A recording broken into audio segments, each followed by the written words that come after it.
Antes de tudo, galera, não se esqueçam de se inscrever, de comentar, de dar o seu joinha aí nos vídeos, ok? Esse é o terceiro vídeo de uma série de vídeos para ajudar você que quer melhorar a sua pronúncia, melhorar a sua habilidade de listening, de compreensão na língua inglesa, ok? Então vamos lá. Nós vamos retomar a nossa aula anterior e falar sobre mais um elemento, o último dos 4 elementos importantes do som, todas as vezes que formos falar ou ouvir alguma coisa na língua inglesa. Sendo esse último elemento a intonation. A entonação aqui, nesse sentido que eu quero dizer, não é só o tom de voz ou a tonacidade, mas o tipo de voz que você vai adotar. Naquele documento do Google, que inclusive está aqui embaixo na descrição do vídeo, dos outros vídeos, para você poder acessar, você vai ter esse link, você vai clicar nesse link e vai poder ouvir por conta própria. Mas vamos dar uma olhadinha aqui.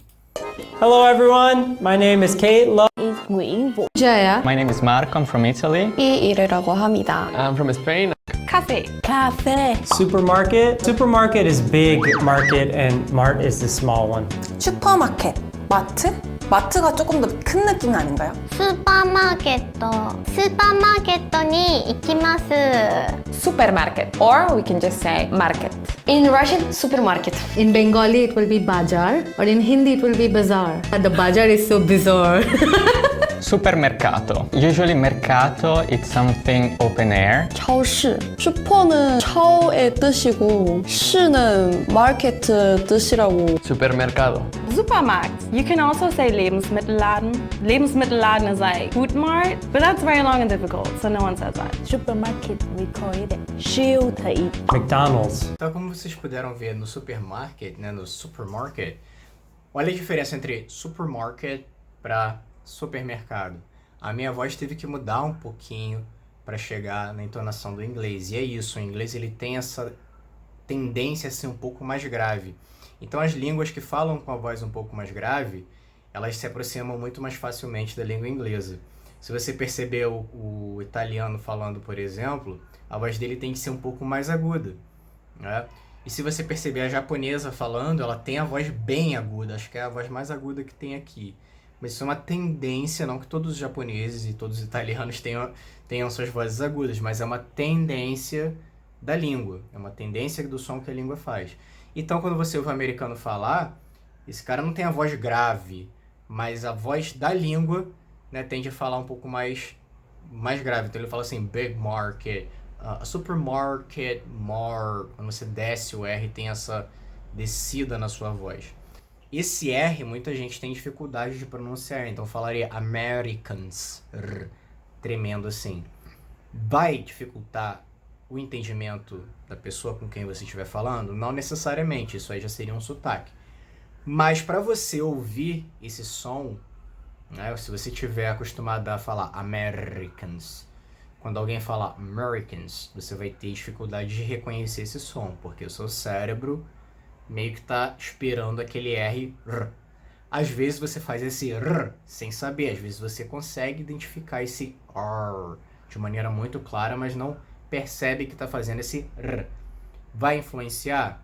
Talvez influencie em alguma palavra, onde, né, o R e o R façam diferença, né? Tudo questão de prática. Se você praticar, a tendência é que você reduza esse sotaque e fique mais próximo do sotaque, da pronúncia original, ok?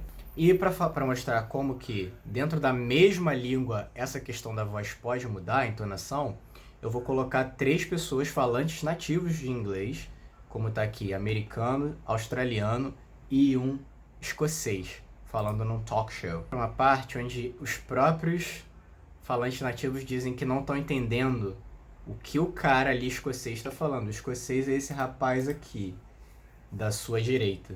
Esse rapaz da direita é escocês. Essa daqui da esquerda, da ponta esquerda, é americana. E esse cara do meio aqui que fez o papel do Thor, né, que fez os filmes da Marvel, e aí outros também, esse cara ele é australiano. Então vocês vão perceber a diferença não só no sotaque e no ritmo de fala, também na voz dessas pessoas. Prestem atenção. Of course, I've seen them. Okay. Of course you do. Now, Lily, can you understand anything Not Kevin's much. saying? No. não muito. Então o apresentador pergunta assim, você consegue entender alguma coisa do que ele fala ali? Ela fala, não muito. É a mesma língua, gente, você vê. Mudar um pouquinho desses fatores,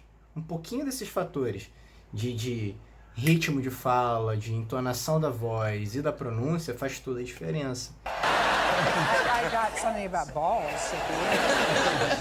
Tá vendo a voz dela? I got something about balls in the end. Então tem essa voz um pouco mais grave nesse inglês americanizado. Aí você vai pro inglês do australiano aqui, que é o cara que fez o Thor. I wasn't doing Glaswegian though, so that was in my defense. It was your Celtic vibe. It was a Celtic fantasy, Snow White, world, Scottish influence kind of accent. So Tá vendo? Diferente do em escocês, olha a diferença. Signed them. Of course you do. Now, Lily, can you... Man. Of course, I signed them. Of course you do. Now, Lily... Of course, então já sobe um pouquinho mais, é um tipo diferente de vocalização. Então entender essas vozes, né, esses tipos de vocalização, se você vai usar uma voz mais grave para falar, ou se você vai usar uma voz um pouquinho mais nasalizada, ou se você vai usar uma voz um pouco mais assim, ou se você vai falar um pouquinho mais assim. Pode parecer engraçado no primeiro momento, assim como todos os outros conceitos podem soar estranhos, mas são coisas reais e que você faz inconscientemente para falar a sua língua mãe, a sua língua pátria. Vamos relembrar. O som e o contexto são as duas coisas mais importantes a se notar quando falando ou ouvindo qualquer coisa na língua que você pretende aprender, no nosso caso inglês.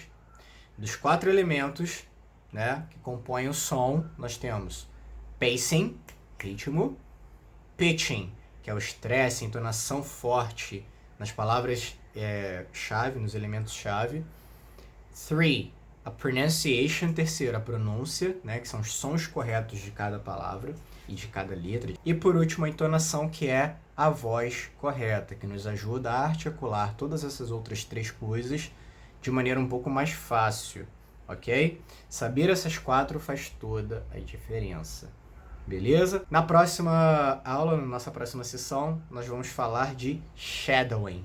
Shadowing, ou mirroring, né, é uma técnica muito utilizada para quem quer aprender a melhorar a sua pronúncia e a sua audição na língua pretendida, tá? É basicamente um karaokê, mas nós vamos ver em detalhes como fazer corretamente. Se você gostou desse vídeo, não se esqueça de dar o seu joinha, de se inscrever, compartilha para quem você acha que seja bom, que seja construtivo, alguém que você conheça e que esteja estudando inglês e que esteja passando pelas mesmas dificuldades. Deixe seu comentário e espero vê-los em breve. Até a próxima.